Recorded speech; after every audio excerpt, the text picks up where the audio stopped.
Bonsoir, bonjour à toutes et à tous, vous êtes bien dans Washington DC, l'émission qui vous parle de politique américaine dans tous ses états, mais surtout en français. C'est pas si courant les podcasts qui vous parlent de politique américaine. En français, on est de retour après plusieurs mois d'absence pour des raisons personnelles, mais on repart tout doucement, puisque là, avec mon camarade Isnogood, d'ailleurs, bonsoir Isnogood. Bonsoir Nemo, bonsoir à tous. Voilà, heureux de te retrouver pour un nouveau numéro de Washington DC. Je précise qu'on est le 5 mai 2026 au moment où on enregistre cet épisode. Et ce sera un épisode à thématique unique pour notre reprise. On va commencer doucement et on va parler, non pas de la VAR en foot, mais d'une loi qui s'appelle VRA, Voting Rights Act. C'est une loi qui est censée, normalement, favoriser le droit de vote, tout simplement, notamment pour les personnes racisées, voilà, les Noirs aux États-Unis, de remettre un petit peu d'équité dans tout ça. Et c'est une loi qui vient d'être une nouvelle fois sérieusement attaquée par la Cour suprême américaine, et même très sévèrement attaquée avec de grandes conséquences. Donc on va y revenir. Mais d'abord, Isnogood, est-ce que tu peux nous en parler un petit peu de cette loi ? Qu'est-ce qu'elle représente ? Qu'est-ce qu'elle dit ? On ne va pas rentrer dans tous les détails, mais voilà. Qu'est-ce que c'est, en gros, le VRA ? Ce qu'il faut retenir, c'est que c'est le couronnement de la lutte pour les droits civiques aux États-Unis. Il y a eu toute une série de dispositions et de lois et de mesures pour la déségrégation. Donc ça, c'était les premières étapes, comme le fait qu'on puisse qu'il n'y ait pas des écoles qui soient réservées aux blancs, que des toilettes qui soient réservées aux blancs, les noirs au fond du bus, etc. Enfin, c'est des choses que tout le monde visualise à peu près, les luttes de Rosa Parks, etc. Donc il y avait donc dans le sud des États-Unis en fait une ségrégation raciale qui s'était mise en place très peu de temps après la fin de la guerre de sécession. Donc pour resituer un peu, la guerre de sécession, ça se termine en 1865. Il y a eu une petite période de quelques années qu'on appelait la Reconstruction, où concrètement il y avait une occupation militaire du Sud. Et pendant cette période-là, les Afro-Américains avaient la pleine possession de tous leurs droits. Mais ça n'a pas duré très longtemps. Je ne vais pas rentrer dans les détails, mais pour des questions de compromis politique, en fait, à un moment, cette période de reconstruction s'est arrêtée, l'occupation militaire s'est arrêtée, et les États du Sud ont obtenu le droit de reprendre leur administration de plein droit. Et malheureusement, on revient au fédéralisme, quoi. Voilà, et ils s'en sont servis assez rapidement pour mettre en place des lois discriminatoires. Et à ce moment-là, la Cour suprême, en fait, a validé une sorte de mythe qui s'appelait séparés mais égaux, où en gros, du moment qu'on maintienne une illusion d'égalité, on avait le droit en fait, ces États avaient le droit d'instaurer des lois de ségrégation. Bon, évidemment, il y avait la ségrégation, mais il n'y avait pas d'égalité. C'était tout à fait illusoire. Et donc, il y a une très longue lutte d'un siècle, en fait, entre 1865 et 1965, de lutte pour l'égalité des droits, pour la fin de la ségrégation, pour le droit de vote, le droit d'avoir des représentants. Et pour ça, il y a tout un tas de lois qui s'appelait, en fait, qu'on a appelé le système Jim Crow, qui en fait était tout l'ensemble des lois de discrimination raciale aux États-Unis.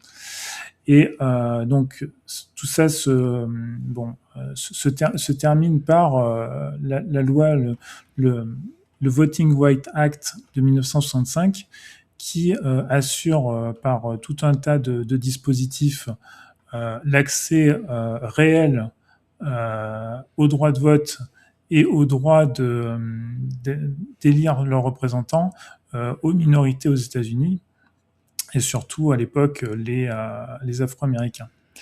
Ça se manifeste par plusieurs choses dont on peut donner quelques exemples. La première, c'est le fait que pour éviter la mise en place de nouvelles lois discriminatoires, tous les dispositifs électoraux d'États ou de comtés connus pour leur discrimination devaient être validés par le ministère de la Justice avant de rentrer en vigueur.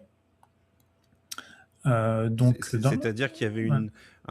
comment dirais-je, une rupture de confiance absolue, alors qui est vraiment pas dénuée de fondement, hein, sur Oui, des tout à États, fait. des États du Sud, en mode on va contrôler ce qu'ils font, parce que si Voilà. on les laisse faire, bah en Et, gros, ça voilà. sera comme avant, quoi. Et avant que toute loi électorale rentre en application, il faudra qu'elle obtienne le feu vert du ministère de la Justice. Voilà. C'est vous dire à quel point le Oui. ministère de la Justice avait une bien meilleure réputation qu'aujourd'hui sous Oui, voilà. l'administration Trump. Et donc, ça concernait donc certains comtés et parfois certains États en entier. Donc les États du Sud profond, mais ça concernait aussi quelques autres endroits qui avaient des histoires de discrimination. Donc il y avait cette ça s'appelait la pre-clearance en anglais. Je sais pas comment comment dire ça. Prévalidation, la Voilà, prévalidation. voilà, la prévalidation des changements de règles électorales. C'est-à-dire qu'ils Voilà, ils doivent absolument mettre en pré-prod avant de mettre en prod, quoi. voilà. Voilà, il y avait le fait, alors l'interdiction de restriction des votes selon des critères, enfin tous les critères discriminatoires qu'il pouvait y avoir. C'est-à-dire qu'en gros, on ne pouvait pas appliquer de façon différente des règles pour les noirs et les blancs. Et chose très importante, il y avait aussi cette idée que comme il fallait que les minorités puissent être représentées, qu'il y ait en fait des circonscriptions. En fait, s'il était possible de créer des circonscriptions qui permettaient à une minorité d'être représentée, il fallait que ce soit fait.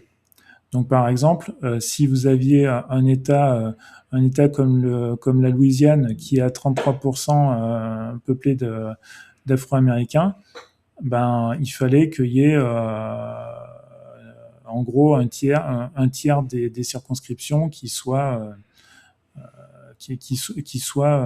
en fait composées en majorité d'Afro-Américains pour qu'ils puissent élire leurs représentants. Parce que sinon, en fait, les circonscriptions étaient découpées pour diluer en fait les communautés noires au sein de circonscriptions blanches pour faire en sorte que les Noirs puissent jamais avoir d'élus. Bon, je simplifie grossièrement parce que c'est un peu plus compliqué que ça, mais dans la pratique, ça conduit à la création de ce qui s'appelle des majority-minority districts, c'est-à-dire des circonscriptions où les minorités sont en fait majoritaires. C'est-à-dire qu'en fait, il y a le plus souvent une majorité de non-blancs qui fait qu'en général, les circonscriptions se retrouvent à élire plutôt des hispaniques ou des afro-américains. Il y a rien d'obligatoire, hein. Mais vous avez plus de chances qu'une circonscription où il y a 50% d'afro-américains élisent un représentant afro-américain plutôt qu'un représentant blanc. Voilà. C'était vu comme une sorte de... je ne sais pas si le terme est très exact, mais de discrimination positive au niveau du découpage électoral. Alors, c'est une partie importante du Voting Rights Act. C'est effectivement cette idée de discrimination positive. Il fallait que pour compenser les discriminations dont ils avaient été l'objet, il fallait que les minorités puissent élire des représentants. C'est un petit peu, on constate que la situation, si on laisse les choses faire, j'allais dire le marché, mais c'est presque ça. Si on laisse les choses faire, en réalité, les minorités n'auront jamais de représentation, notamment à cause du mode de scrutin d'élection des représentants aux États-Unis qui font que c'est un scrutin majoritaire et pas proportionnel. Donc du coup, pour contrer ça, on met des circonscriptions qui sont faites justement pour que les personnes issues de minorités puissent avoir leurs représentantes et leurs représentants. Et donc c'est ça qui a été battu en brèche au fur et à mesure des années par des cours suprêmes qui penchent toujours du côté de l'extrême Voilà. droite. En fait, c'est une longue attaque. C'est une longue attaque de la droite contre le Voting Rights Act. Parce que, en soi, attaquer frontalement le Voting Rights Act, c'était compliqué. Parce que c'est quand même le couronnement de la lutte pour les droits civiques. Mais ils ont quand même, au fur et à mesure des années... En fait, c'est comme pour les droits à l'avortement. Ils ont grignoté au fur et à mesure des années jusqu'à ce que le couperet tombe il y a peu. C'est ça. Donc, ce qui a été attaqué en premier, c'est la prévalidation, en disant ça fait 40 ans qu'on nous bloque qu'on nous bloque les modifications de loi électorale. Tout ça c'est derrière nous. Les discriminations c'est fini. Il n'y a plus Oui, de raison de voilà. C'est le discours d'extrême droite classique en mode voilà. le pays n'est pas raciste. Voilà. Et à l'époque, la juge Ruth Bader Ginsburg avait dit, lorsque ça a été invalidé, en fait, ça équivaut à jeter son parapluie parce qu'il ne pleut pas, quoi. Oui, oui, c'est exactement ça. Après, si on peut aller un peu dans une sorte de débat, il est vrai que faire une liste d'États spécifiques qui n'ont pas le droit de le faire, c'est quand même un peu complexe, parce que du coup, ça veut dire que tu attaches ces États à leur histoire, et que, alors qu'en fait, une idée, ça aurait été... Attends, je finis. Alors qu'une idée, ça aurait pu être de le mettre sur tous les États. En gros, de dire tous les États passent par cette même procédure. Effectivement, parce que ce qui se faisait jusque dans les années 80, c'est que il y avait une révision périodique où le Congrès, en fait, votait une révision de cette liste pour retirer éventuellement des États qui seraient plus concernés par ces discriminations. Mais ce qui s'est passé à un moment, c'est que dans le but justement de faire sauter l'ensemble du système, en fait, les républicains ont arrêté de voter des mises à jour. Donc, parce qu'il y a, en fait, il y a des dispositions qui sont permanentes et il y a des dispositions qui étaient régulièrement mises à jour ou renouvelées. Et en fait, ce qui s'est passé, c'est qu'à un moment, les républicains ont décidé que, en fait, ils allaient ne plus toucher au Voting Rights Act, dans le but, à un moment, de le faire passer pour périmé et dépassé. Donc, c'est une stratégie vraiment de long terme. Et voilà. Et le juge Roberts, qui est le président de le chef de justice de la Cour suprême, en fait, il menait la lutte contre le Voting Rights Act déjà sous Reagan. C'est une de ses marottes depuis très longtemps. Et on va en reparler, mais faudrait pas s'imaginer que c'est quelque chose qui vient de Trump. Et que ça viendrait du Trumpisme. C'est une volonté vraiment républicaine depuis très longtemps de faire sauter toutes ces lois de préservation des droits des minorités. C'est même c'est même un truc qui est très courant, peu importe quelle est la droite, en fait, quel pays la droite. On a les mêmes choses en France. On voit aujourd'hui, bon là c'est sur un sujet international, mais on voit aujourd'hui que l'extrême droite et la droite extrême essayent de mettre en place des tensions avec l'Algérie, de refaire la guerre d'Algérie en quelque sorte, parce qu'ils n'ont jamais supporté probablement l'indépendance. Mais c'est vrai que il y a vraiment ce côté, on lâche pas l'affaire et il n'y a pas d'acquis en fait, il y a que des conquêtes et toutes ces conquêtes sont toujours soumises à revendication, à retour en arrière, etc. Et on en parlait pour l'avortement. L'avortement, ils ont fini par y arriver après des dizaines et des dizaines d'années. Et pareil pour les droits de vote, sur le droit de vote des minorités, et en tout cas la protection de la représentation des minorités, ils ont fini par y arriver. Tu l'as dit, ça a commencé quasiment dès que Oui, ça a été mis en place. Et c'est qu'aujourd'hui que le coup près est tombé. Alors certes, Trump n'est pas la personne qui a dit, etc.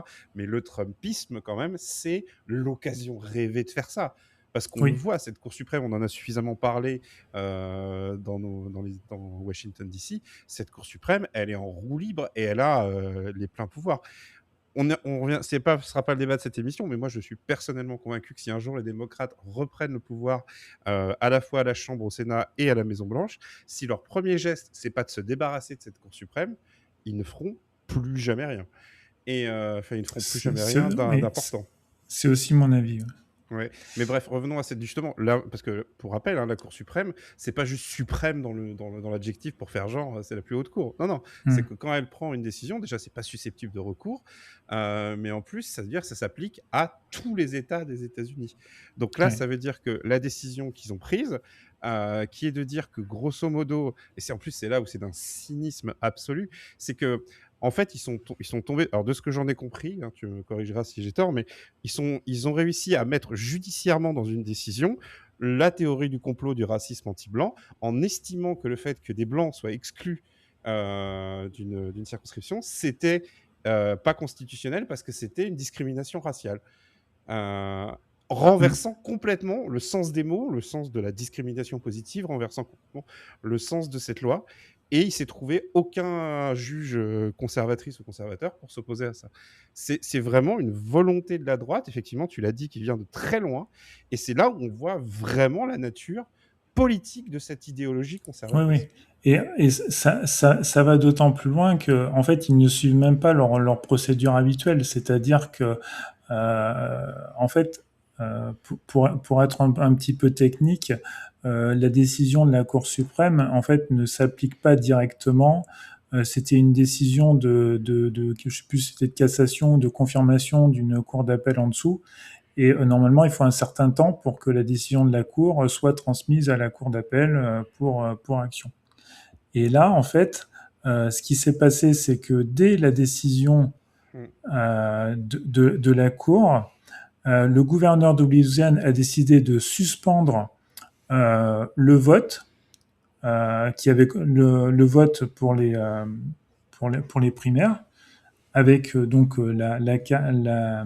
la carte que la Cour suprême venait d'invalider, avant même que en fait la décision soit publiée, Mm. pour simplifier. Et Alors, pour vous donner une idée, en France, imaginez, alors on n'a pas de primaire en France, mais imaginez qu'on ait une Cour suprême, on va dire, qui dise ah ben non, en fait, le tracé des circonscriptions des législatives sont pas bons, il faut faire un nouveau tracé.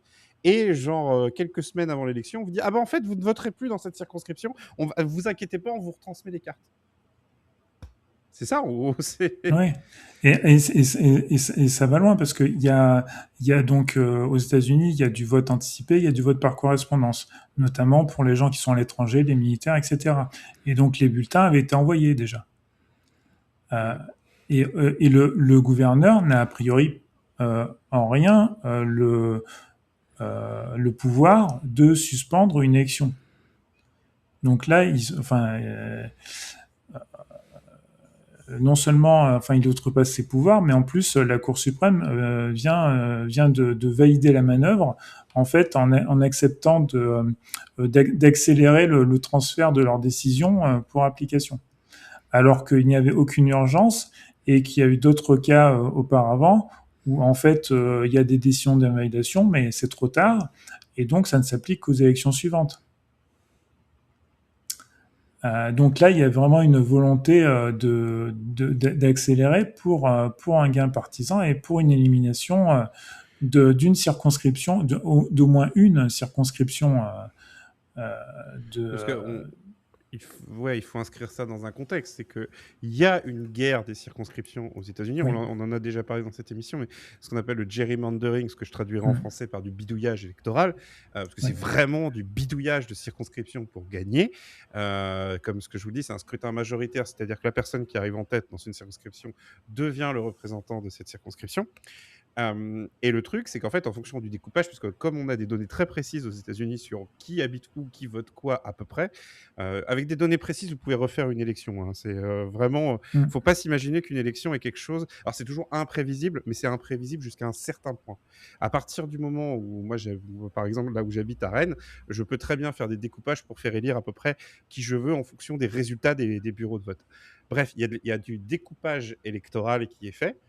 Et en fait, là, les Républicains ont commencé il y a quelques mois une guerre de redécoupage qui en réalité dure pareil depuis des années et des années. Mm. Les Républicains ont décidé de se dire, comme les midterms, c'est-à-dire les élections de mi-mandat qui arrivent dans quelques mois en novembre, là, s'annoncent extrêmement difficile pour eux parce que, surprise, quand on fait des guerres comme ça, toute l'économie, tout est en train de coûter beaucoup, beaucoup, beaucoup, beaucoup plus cher aux États-Unis. Plus il y a des tas de politiques, je ne reviens pas sur l'ICE, etc. Bref, les Républicains sont dans une mouise électorale, ce que confirment leurs sondages et même leurs propres donneurs de fonds.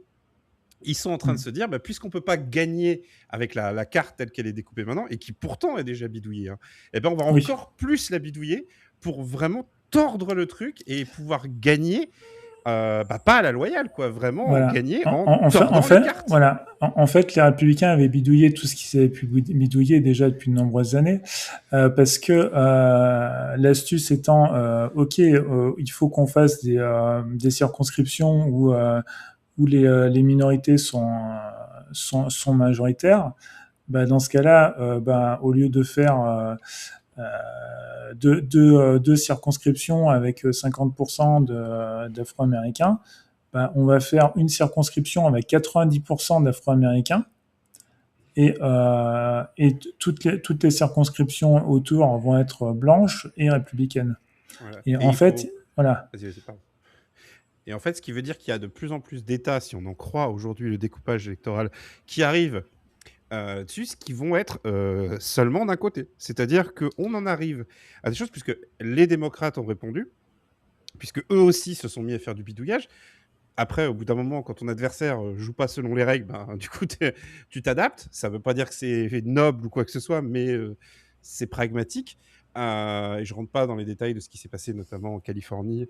Voilà.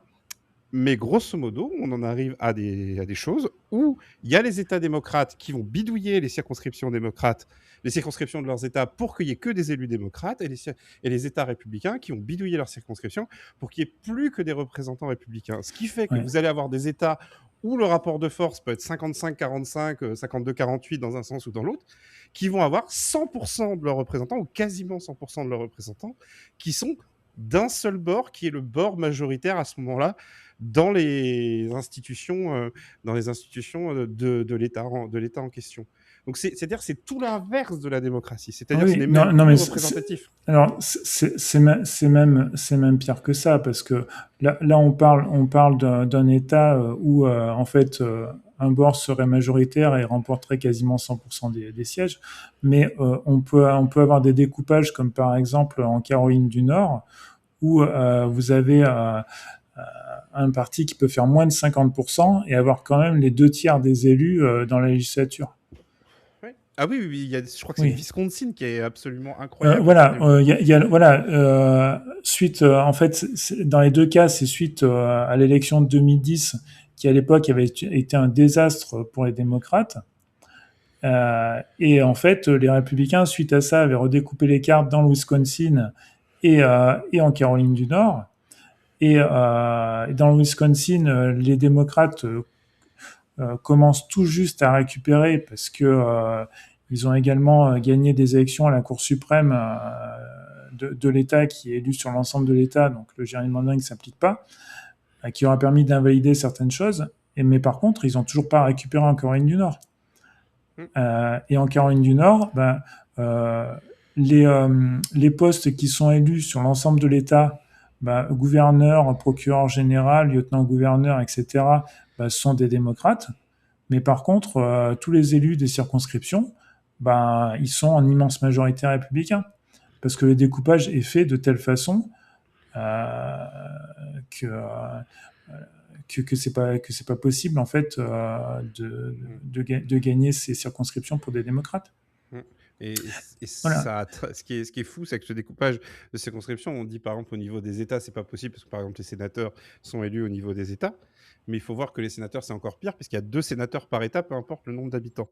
Ce qui fait que si vous aviez, je sais plus quoi, 200, 300 000 Californiens qui voyageaient qui s'installaient dans l'État d'à côté, je sais plus comment il s'appelle, bah, vous pourriez avoir 2 sénateurs démocrates de plus assez facilement. Mais voilà, pour en revenir au Voting Rights Right, c'est pour vous dire à quel point le problème de ce système américain, c'est pas les élections, c'est le mode de scrutin Voilà. qui fait que on en arrive à ces bidouillages. En fait, alors il y a deux choses qui sont importantes à dire. C'est d'une part, on était déjà dans une situation où il y avait des États qui étaient partagés à 55-45 ou voire 60-40 et où il y avait un ou deux élus démocrates noirs et tout le reste était des républicains blancs.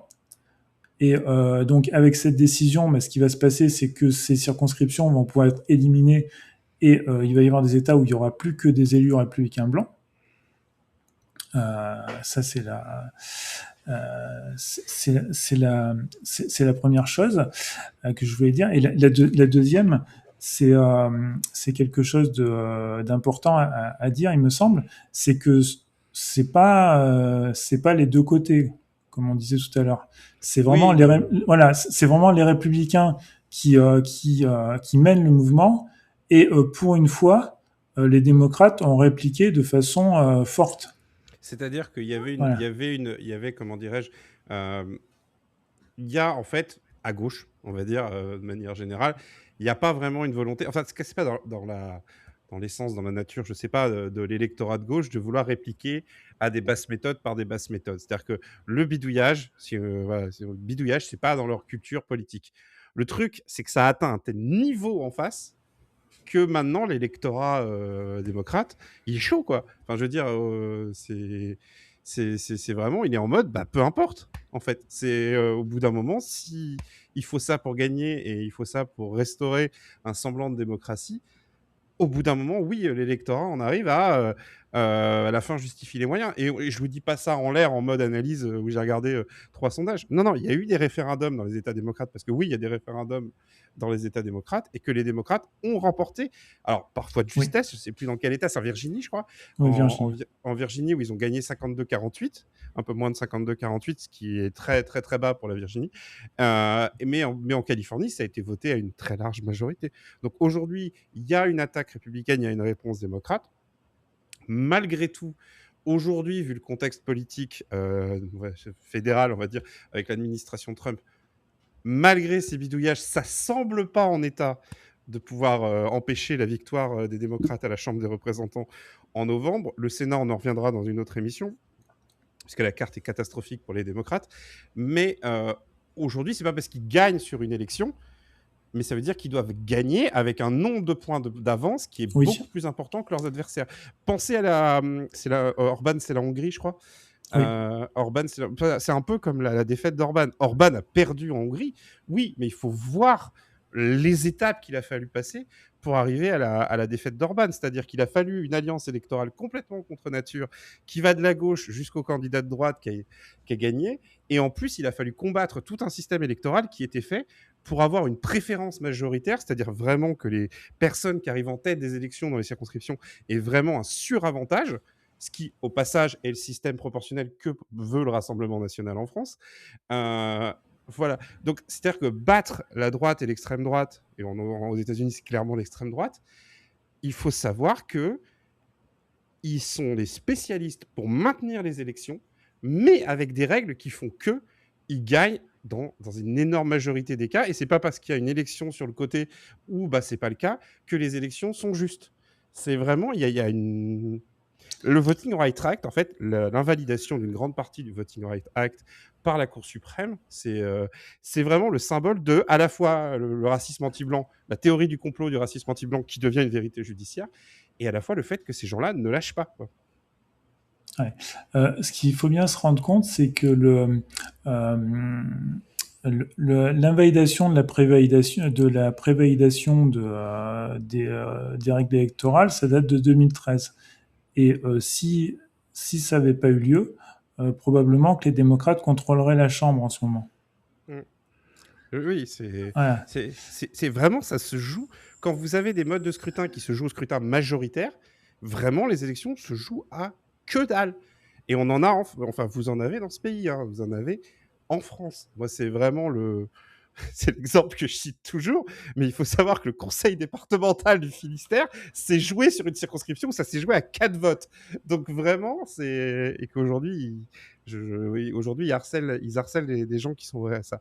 Mais voilà. Mais aujourd'hui, comme on parle du Voting Rights Act parce que c'est une décision judiciaire, mais c'est une décision surtout éminemment politique. Parce Ah oui, qu'il n'y a bien sûr. rien judiciairement, légalement, qui justifie la décision de la Cour suprême, à part le fait d'être partisan. Et d'ailleurs, la Cour suprême elle-même est totalement OK avec le fait qu'on découpe des circonscriptions électorales de manière partisane.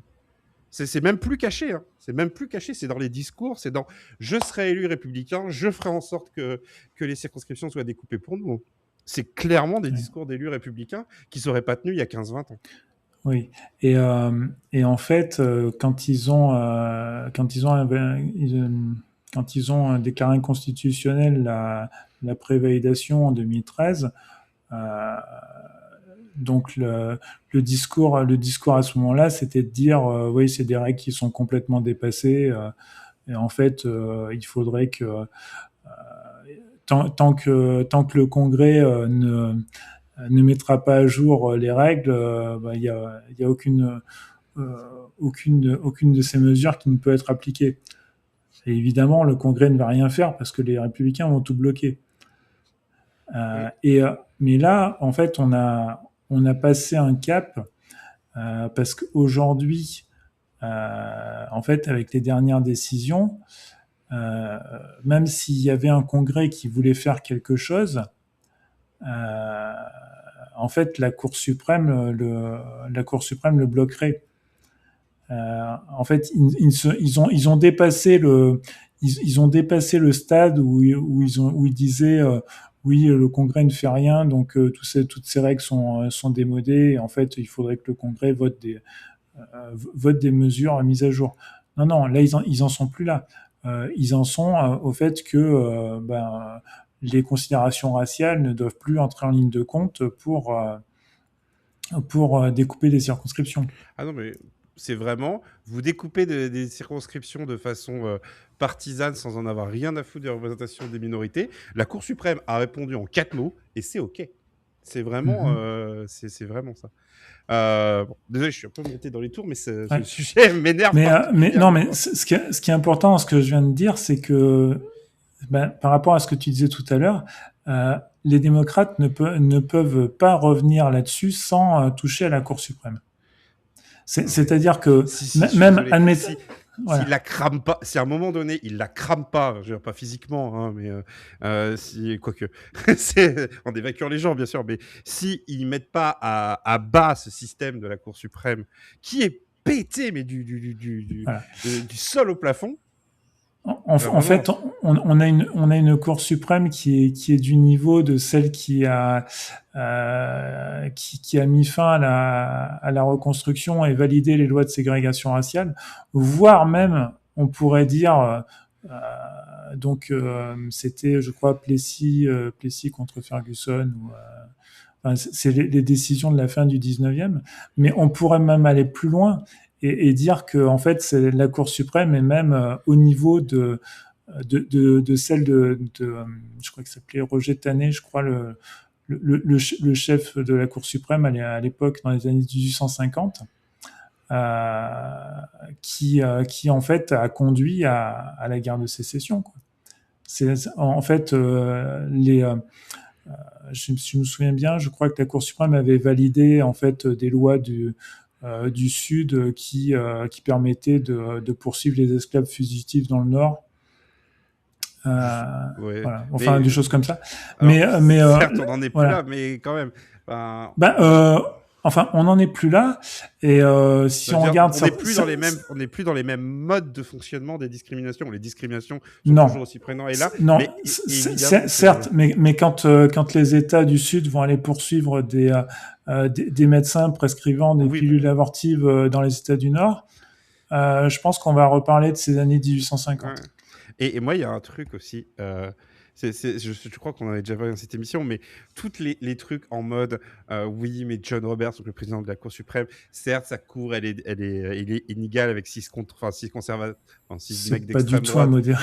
Et voilà, et c'est pas du tout un modèle, mais c'est surtout, oui, il est inquiet pour la réputation de la Cour, mais mes fesses, quoi, vraiment. Là, Non, non, il en a plus. alors, Mais vraiment, il pense qu'il c'est- va être, il pense qu'on se souviendra de sa Cour suprême comme quelque chose de noble, je sais pas, enfin, je sais pas, je pense que euh, tout le monde a compris qu'elle était corrompue jusqu'à la moelle, bah, quoi. Corrompue idéologiquement, j'entends. actuellement, en fait, je parlais des deux pires périodes de la Cour suprême qui étaient avant et après la guerre de sécession. Euh, Aujourd'hui, John Roberts est dans le top 3 hein, des pires juges de la Cour. Mais pour lui, c'est un peu le couronnement de sa carrière. Hein. Mettre à bas le Voting Rights Act, c'est l'œuvre de sa vie. Oui, donc il a préféré l'idéologie dégueulasse, son idéologie dégueulasse à sa réputation, enfin, ou Oui, sa place dans l'histoire. Enfin, oui. En fait, c'est ça, le Trumpisme est un test. Enfin, c'est pas que du Trumpisme dans le cadre du Voting Rights Act, mais ce genre de période-là, c'est clairement un test, comme on le voit d'ailleurs un peu en France. On voit qui franchit le Rubicon et qui ne le fait pas. Ben, c'est-à-dire, on a des gens qui osaient pas être de. En fait, c'est un truc qu'on voit par ailleurs, mais on a des gens qui n'osaient pas être de gros racistes qui maintenant n'ont plus de scrupules. Mm. En fait, le Trumpisme, ça libère. Oui, c'est ça, et l'extrême droite visible en général, en fait, libère le racisme chez les gens. Mm. Raison pour laquelle l'extrême droite devrait ne pas avoir droit de représentation ni de présence dans les médias. Voilà, Oui. je le place et je l'assume. Ça fait 36 minutes là, qu'on en est, mine de rien, à discuter de tout ça. Je trouve que ça fait du bien. Parce que moi, je t'avoue que ça m'a fait du bien parce que effectivement, c'est une actualité dont on n'a pas beaucoup parlé dans les médias français parce que c'est pas forcément extrêmement facile à comprendre. Je vais pas faire en mode. Voilà, je vais pas. Je pense pas que les médias français se rendent compte exactement des Oui. conséquences qu'il puisse y avoir Non, mais derrière. si tu veux, j'avais pas envie de faire mon Mélenchon en mode Mm. gna gna gna, le monde, genre ancien journal de référence. Mais non, mais voilà, j'ai énormément de choses à reprocher au monde par ailleurs. Mais c'est un peu un des seuls journaux qu'on avait parlé. Je trouvais l'article pas terrible. Je suis désolé pour la personne qui l'a rédigé. Mais voilà. Mais je trouvais que c'était important d'en parler et de rappeler que cette situation existe toujours aux États-Unis, que ça aura des conséquences pour les élections de novembre. On rappelle que ces élections de novembre sont quand même sous haute tension parce que même si le Trumpisme a beaucoup de difficultés et sur beaucoup de fronts en ce moment, ça reste un mouvement violent et dangereux et haineux. Encore une fois, n'allez pas aux États-Unis, que ce soit pour des raisons, surtout si vous y allez pour des raisons de tourisme ou même pour la Coupe du Monde. Vraiment, faites gaffe. Voilà. Et on continuera, nous, à suivre l'actualité politique américaine avec notre angle, comme on dit. Je vous rappelle qu'on est publié sur un label qui s'appelle À Gauche Toute. Voilà. Voilà. On va terminer. J'ai oublié de t'en reparler en préparant l'émission, mais tant pis. Allons-y au débeauté, histoire de redescendre un petit peu et de mettre un petit peu de bonheur et de, je sais pas, de culture, de beauté dans tout ça. Est-ce que tu as une recommandation culturelle pour un peu nous sortir la tête de cette triste situation? Ouais, alors j'ai pas de choses très récentes, j'avoue, mais C'est pas très grave, hein, parce c'est que voilà. je mais après l'avantage d'avoir un enfant de 6 ans, c'est que du coup je redécouvre, ça me permet de redécouvrir des dessins animés. Et en ce moment là, je suis en train du coup de regarder la version 2017 de la bande à Picsou. Ah, il paraît que c'est très cool. Et c'est très cool. Franchement, alors j'ai commencé, j'avais commencé par regarder la vieille version de 87 et je me rends compte, bon, ça avait un peu, bon, c'est pas que ça avait vieilli en fait, mais c'est que c'était pas si bien, c'était pas du tout aussi bien que En dans mon fait, souvenir. je pense que les gens se rappellent surtout du film qui était vraiment très bien. Ouais, le film était Et cool. La série était pas géniale. Par contre, la version de 2017 est vraiment super chouette. Alors, je pense que les créateurs ont très clairement lu les comics de Don Rosa, la version de Don Rosa de Picsou, donc la jeunesse de Picsou, etc. Et ça se sent nettement dans le ton, dans les personnages, et c'est vraiment très chouette. très bien. Et ben moi, je vais vous recommander une comédie que j'ai eu l'énorme joie de découvrir il y a pas longtemps. Alors, vous l'apprécierez probablement pas autant que moi, mais c'est la comédie qui s'appelle Bonne Conduite. C'est un film de Jonathan Barré qui a notamment fait les autres films avec les deux gars du Palmachot, c'est-à-dire Grégoire Ludig et David Marseille, mais surtout l'héroïne de ce film, c'est Laure Calamy. Et j'ai une passion pour cette actrice qui est vraiment incroyable, je la trouve dingue. Laure Calamy, donc le scénario, c'est qu'en fait, c'est une personne qui fait passer qui est, je sais pas comment dirais-je, professeur dans un stage de récupération de points. Quand tu as perdu des points, tu peux passer ce genre de stage payant Mhm. pour en récupérer. Et en fait, donc ça, c'est son boulot le jour. Et la nuit, elle va littéralement traquer des chauffards qu'elle a dans ses sessions pour aller les buter en leur donnant des accidents. Donc voilà, c'est un peu de l'humour noir. Mais vous avez donc Laure Calamy qui est incroyable en conductrice serial killeuse absolument barrée. Les deux du Palmachot qui font un duo de flics absolument incroyable. Le tout se passe dans la Bretagne, donc moi vraiment, ça se passe en Finistère et tout, et ça fait des blagues sur la Bretagne sans faire simplement il pleut. C'est assez ouf. Vous avez également Thomas VDB qui a un bon petit rôle. Il y a Thomas N'Gijol qui remporte le rôle pour moi du meilleur second rôle alors qu'il n'a aucune réplique à l'écran. Je vous laisse découvrir ça. C'est vraiment, ça s'appelle Bonne Conduite et vraiment moi ça a été une excellente comédie. Mais je suis très client de ce genre d'humour parce que c'est Jonathan Barré qui a fait ça, qui avait également fait Les Vedettes, qui avait également fait Max et Léon, donc qui sont les autres films du Palmachot. Et moi, c'est un réalisateur que j'aime beaucoup.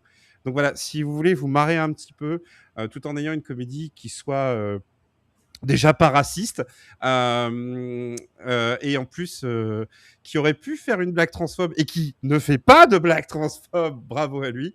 Non, vraiment, Bonne Conduite, c'est ma petite reco du moment. C'est clairement pas le film du siècle, mais moi, ça a été une comédie qui m'a fait beaucoup de bien dans cette période.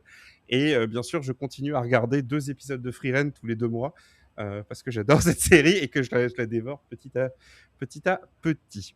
Voilà, et ben, c'était notre retour de Washington DC. Je ne sais pas quand est-ce qu'on enregistrera le prochain numéro. On va essayer, je ne sais pas si tu es disponible dans les semaines à venir, mais on va essayer de se refaire un numéro, en tout cas au moins un Ouais, avant la pause estivale. ça doit se faire, ouais.